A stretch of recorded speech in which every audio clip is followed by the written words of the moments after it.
mana sauning mana ngasi gi numi sida aidi gonda phammi se gandhi saraga phammi me ma ba quarter sangak pagi kaleja ngoba hana chathara ge pambi miyam sing maning de son da chat kar ka su quarter lai yabane ko ado mayam hojik se 7 month aigi pregnancy 7 month chatli aduna hojik mother holic se thakpa hore ngasi degi hauna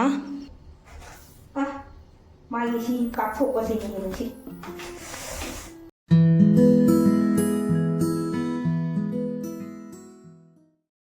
Hai mayam ngasi se wasungang ning de wasungang ta bida idum hinjang se semthare kai noi da sauning mana ngasi gi numi sida adi gandhi janti gi numi ne ngasi gi numi se gandhi gi mapok numi ne ado mapok numi asida mayam chum suti loina pinai ma gi di duty tai ado di sauning aba ina ngarang gi numi ta su ko ayuk te gi hauraga nunghang gi barom hauda leptana duty se tawrakpani aba adu gi suma adugusu oibaga dugai nungalaga mukamu duty thadarapaga dudi ne sauning e isa ithanta wakhal se nungai tadana dum leramimi ado ai hawjik sise hinjang se khajinga kanoga tomato ga tawraga thonga ga na tawrina aduga hawjinga mo wai sitpagi lae se wai sitpagi nuti budi lakte moi se khangaba aidi marak marak ta dum lae ado wai sitpasu lae sida adai sidana angang sing mayam ama sanabe thokla rei tawsi se hose Janupa thori sakel masidi nongsu pidi tawri no tari tawri yo tuga hojina mo akhoi se walking chatpagi thokla e sandawaram gi walking hang thok kaina chatli ado handaki pregnancy se ko aidi matik amtang jam sangna chatpa ngamde di matik amta chatpada dum wabado adumaina dum oyaba isa se amna lumthai ado mamangi matamdadi janpai matamda yamna chatwa se aduga asina mu ichanupa gi school gini gandhi jointi gi aidi moi program to ibane ko aidi nong mamang da tawbani asina mati kamaina thum hapcharak pane ichanupa so onda phammi se gandhi saraga phammi me ma adai sondai se na acting tawriba adai ge asi se na haraga acting tawri ne bane ko adu do de ichanupa gi matau se ubare ni ngona sidore da gandhi sahada na phamdana si da chiar ne tawra lai je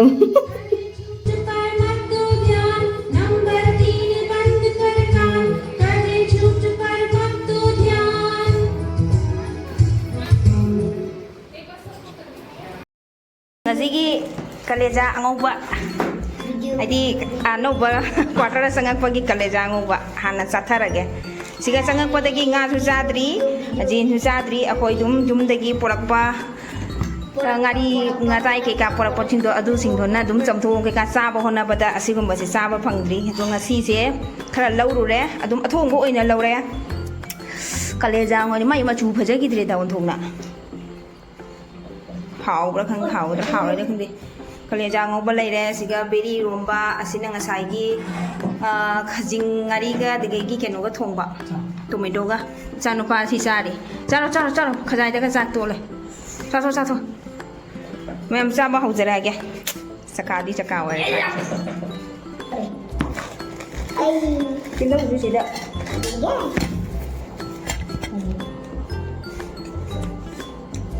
Hello guys. Không sih. Cara kisi amtang sih. Amtang cara kisi ngasih ki. Ni quarter ada sangat pagi chicken putih ni kaleja makan kaleja ngoba. Nah, camus kurang keren. Kita udah main kotor aja dah. Camus kayak apa? Kut lah tuh hafta lagi. Cara. Karena nang caling bra. Chicken tanggiu. Dut chak to charo ne nang dut hadare ne chak to chak la me haira mi natro Sigada hapke hau jo koi jumna na thajana ngau cha bu ni hau ale dum hapke sumala tayo do cha nang do yo mana khun ke ne lo tole chika cha ya ro choto cha ya choto be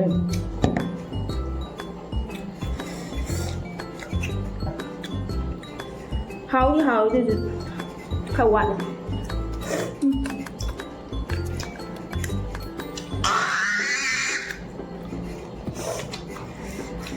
ai đi sao rồi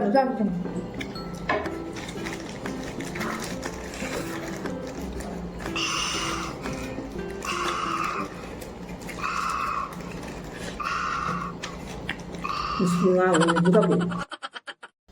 Ado mayam good morning masina mu next day ni ado ichana pa so school jat khare mapa so duty jat khare ado hojik breakfast cha ba loina I aram je sei siga ai di chair da pham ga hai tharaga leire to bom khang da na kai sige ai dana ado mayam video sisu kai sem do no khang dre kai sem sige hana sum tawram banne ado video se matek matek sum hai di mapung phana nong mada tum lo video se number have oidraga su ko matek matek asum tum uchara ke mayam sidai siga kwatarangan ano bada sanga pagi kai kai to pa hai do sum mayam da sum uchara ke ko mayam ado mayam akogi maningi view si jinghalage ne quarter gi maningi view si quarter se maning da si jungle ngata ni mayam jinghalage ngune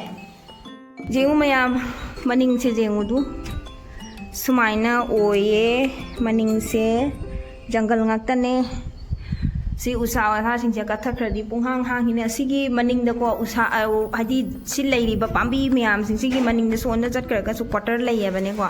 ado asigi jungle sina ne khanjan gi da na kemta hadi jamna mongsong shong na leiba kaimta leitaba dauna tawre ba ne ko ado jengu si myam city am nungai nu city sit lei liri liri tauna nu sika se ya sa sigi room se ko asigi room se manungi room se ing di ingi olang tha ta di siga siga am nungai ni aya aina nariyal pani si thake na tawrami mini thake na freeze tagi lautho ga thanam bani abane ko adi jamna inga ga thakpado hojidi amna olang basu oidabani ne yamna inga ga thakpado nungai te na aduna hana aina lautho tana thanam bani se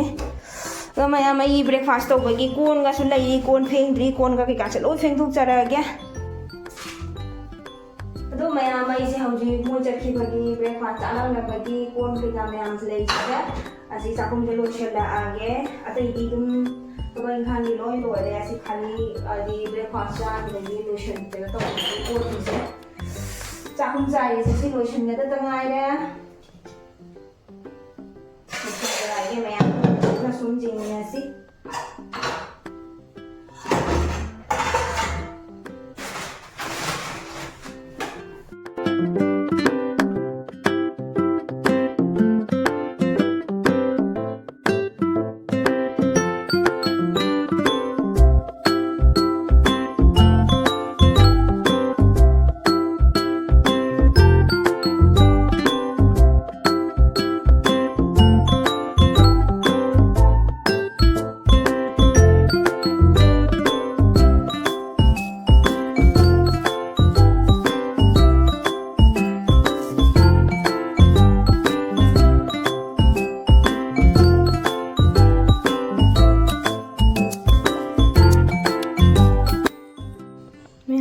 kon pheng ba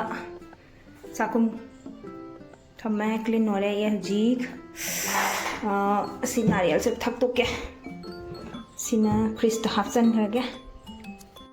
mayam hojik se 7 month aigi pregnancy 7 month chatli aduna hojik mother holic se thakpa hore ngasi degi hauna mayam juji thuga rake mali si kapso ko si ni si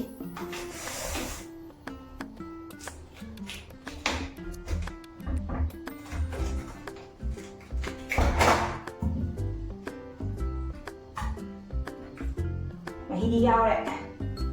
ko phong mahi di yaw ya ta re tu ura ba mahi di big thana yaw re da mata ni se ma je kono jubi ke yaw da bi da ni jubi ke yaw da bi da mata ni kena to ya nauri bane ko sise serum lep lep thak chara hawe